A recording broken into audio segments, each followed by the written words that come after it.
Nah.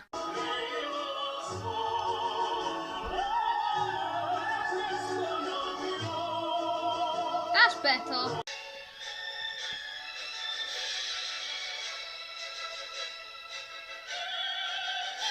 Hello.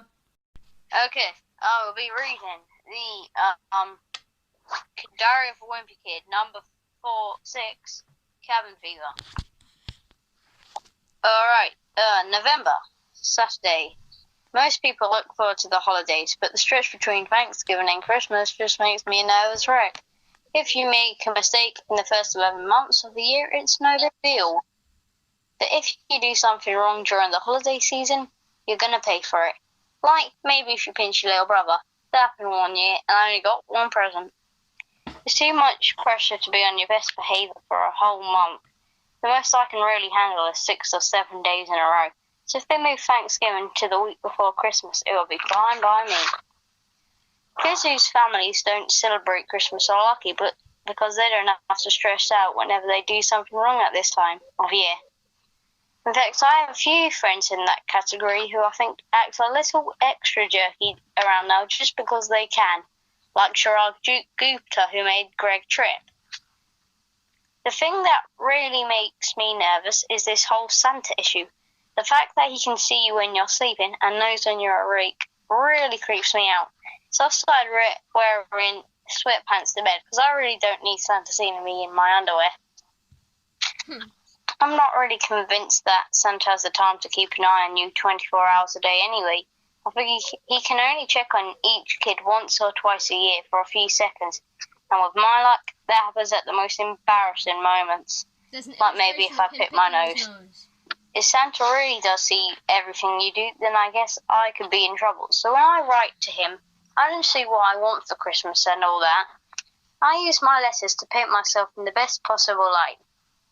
Dear Santa, I did not throw a crabapple at Mrs. Taylor's cat, even though it might have looked that way from a distance. Sincerely, Greg Heffley. Then there's this naughty on ice list they're always telling you about. You hear about it, but you never actually get to see it. So it's up to grown-ups to tell you where you stand at any given moment. And something about that just doesn't seem right. If you help me with these groceries, I bet it will be just enough to make Santa's nice list, my mum would say.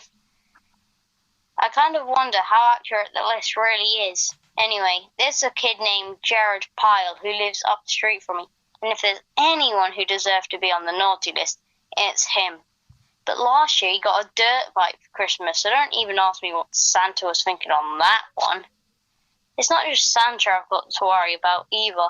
Last year when Mum was going through some old boxes, she found a homemade doll from her childhood.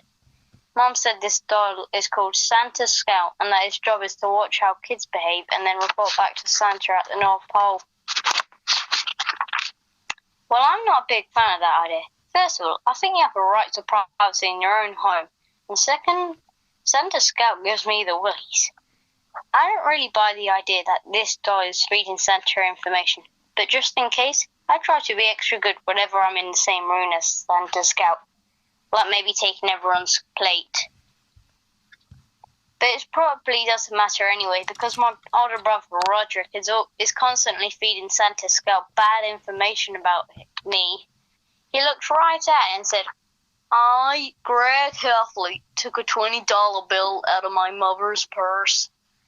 Every morning when I wake up, Santa Scout is in a new place, which I guess is supposed to prove that he travelled to the North Pole overnight. But I'm starting to wonder if it's really Roderick who moves him, because it's always in the shower. Today we took all our Christmas decorations out of the storage room in the basement. We have boxes full of ornaments, and some of them are pretty old. There's one with a picture of me and Roderick taking a bath in the sink that's really embarrassing, but Mum won't let me throw it out. We put up the tree in the living room and started hanging ornaments on it. My little brother Manny was taking a nap upstairs, and when he woke up and found out we were decorating the tree without him, he had a total meltdown. The reason Manny was so upset was because someone had hung his favourite ornament, this candy cane he really likes.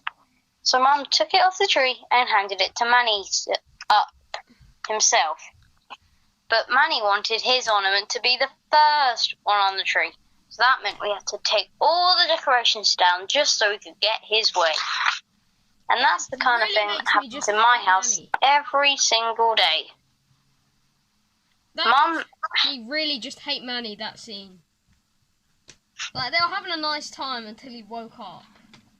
Yeah, true. Like, Mum hasn't started to use the prayer of Santa as a way of getting Manny to behave, but I'm sure she will soon. I don't think it's such a good strategy for keeping us in line, though. Because the second Christmas is over, Mum doesn't have any real leverage. Well, the Easter Bunny is going to be very disappointed in you boys, she might say. Monday, right before Thanksgiving break, there was a contest at school to see who could come up with the best anti-bullying slogan. And the grand prize was a pizza party for the winning team. I like how you said responding to the American book series. Yeah, of course I had to. So The note, got logic. the letter said, only you can stop bullying. Form a team of up to 5 people and come up with the best anti-bullying slogan. The winning team will get a pizza party in the cafeteria. Let's make bullying extinct. Everyone wanted that pizza party, and people didn't care what they had to do to win it. 2 groups of girls in my grade came up with slogans that were really similar, and each group accused the other one of stealing their idea. One said, bullies are mean. The other, bullies are meanies. The whole situation spun out of control, and eventually the vice principal had to step in to stop it from turning into a full-scale riot. Our school only has one legitimate bully this year anyway, and his name is Dennis Root. And with all the signs and posters everywhere, I'm pretty sure the message is getting through to him, since they all say, bulldoze bullying, no bully zone, stop bullying now. The day before Thanksgiving, there was a big anti-bullying assembly, and everyone in the auditorium was looking at Dennis the whole time. I kind of felt sorry for him, so I tried to make him feel better. I gave him a pat on the back. Even though Dennis is the only real bully in this school year, we had a bunch of them last year. People were constantly getting picked on at recess, so the teacher set up a station on the playground where kids could press a button if they needed a grown-up's attention. It said, tell a teacher station. Well, the tell a teacher station just ended up being a convenient place for the bullies to hang out to find their next victims. Because anyone would get near it, they'd come out from the bushes and go, rah! The teachers say teasing counts as bullying, but I don't think there's anywhere they're going to put a stop to that. Kids are always calling each other names and that kind of thing at my school. But one of the reasons I try to stay under the radar, because I don't want to end up getting stuck with a nickname like Cody Johnson did.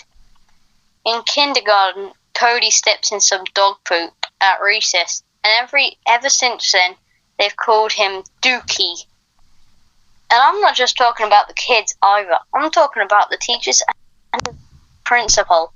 Once it was announced on the loudspeaker, congratulations to Dookie Johnson for getting straight A's in the third quarter. I can tell you this. If I ever get a nickname like Dookie, I'll move to a different town. But what would probably happen is that someone from my old school would move to my new town and the whole thing would start back up again. I'm just getting my books from my locker and I hear, hey, Dookie! The teachers always say that when you're getting picked on, you should tell an adult. I think that's a good idea, but it didn't work out so well when I was getting played. There was this kid who lived in the neighbourhood next to mine, and for some reason everyone called him Nasty Pants. Every time me and my friend Rowley went through Nasty Pants' neighbourhood, he chased us with a stick. The thing that really stunk was me and Rowley used that woods in the neighbourhood as a shortcut to get to school, so we started having to go out of our way to avoid getting harassed by Nasty Pants. We did exactly what the teachers are telling us to do and complained to the vice principal. The vice principal, Roy, said that since Nasty Pants didn't go to our school, there was nothing he could really do about it. After getting chased a few more times, I decided I'd had enough, so I told Dad about the situation. I was afraid Dad was going to say I needed to toughen up and deal with the problem myself. But he surprised me. Dad said that he had problems with a bully at my age, and he knew just what I was going through. What? Dad's bully was named Billy Staples, and Billy's favourite thing to do was pin a kid's arm behind his back and hold it there until he cried. Dad said the kids in the neighbourhood told their parents about Billy, and they all went to Billy's house to confront his mum and Dad. Mr. Staples made Billy promise to never pick on anyone again, and Dad said Billy burst into tears and might have even wet his pants. Well, after hearing that story, I don't think Billy Staples should have been any match for Nasty Pants, but I told Dad I liked the idea of complaining to the bully's parents. I called up Rowley and told him to come over and to bring his dad because we need as much backup as we could get. Dad knocked on Nasty Pants' door and we waited for one of his parents to open it. But Nasty Pants himself came to the door and me and Rowley ran off. I guess I should have described Nasty Pants to Dad because it took him a while to understand that the kid who came to the door was the one who was causing all that trouble. Dad talked to Mrs. Pants and she told Dad that her son was only 5 and he just gets a little wound up sometimes.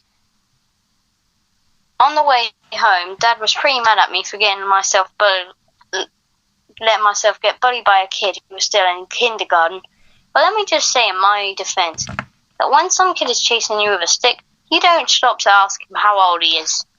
Alright, that has been me reading the first 21.5 pages of Cabin Fever. And we'll be reading some more another time. Alright? Okay, that was nice. I was sad when you stopped. It's a good book, you gotta say, like, you look at the cover, you think, this isn't gonna be good. You read the first few pages, you think, this isn't gonna be good. But then when you read on, you're like, oh, this is nice. Like, it's kind of like reading, like, watching loads of different sketches. Like, the sketch ends and then they're just funny, each one of them. Because, like, every day of the week, something weird happens. Yeah. So...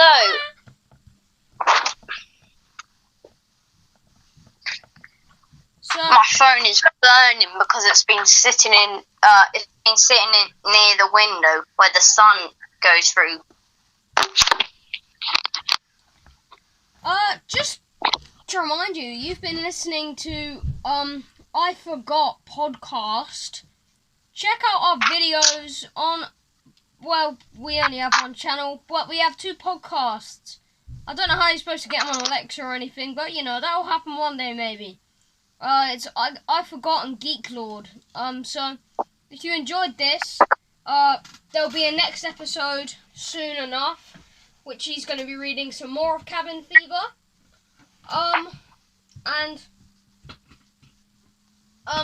We're also reading Alex Rider Russian Roulette, which is slightly more dismal, but just as intriguing and good. So it's just not as children book. It's just not a children book. But they're both as much childish. They're both brilliant. Yeah. So I'd recommend reading both. Check out our Talisman videos, our Geek Lord podcasts. We finished our Star Wars series. I'm going to put that into a playlist. And if you like Wimpy Kid, we did an episode on reviewing the Wimpy Kid Long Cool book and the Wimpy Kid film for the Long Cool. Okay, so thank you for watching. Yeah. And see you next time. Bye. See you next time. Alright.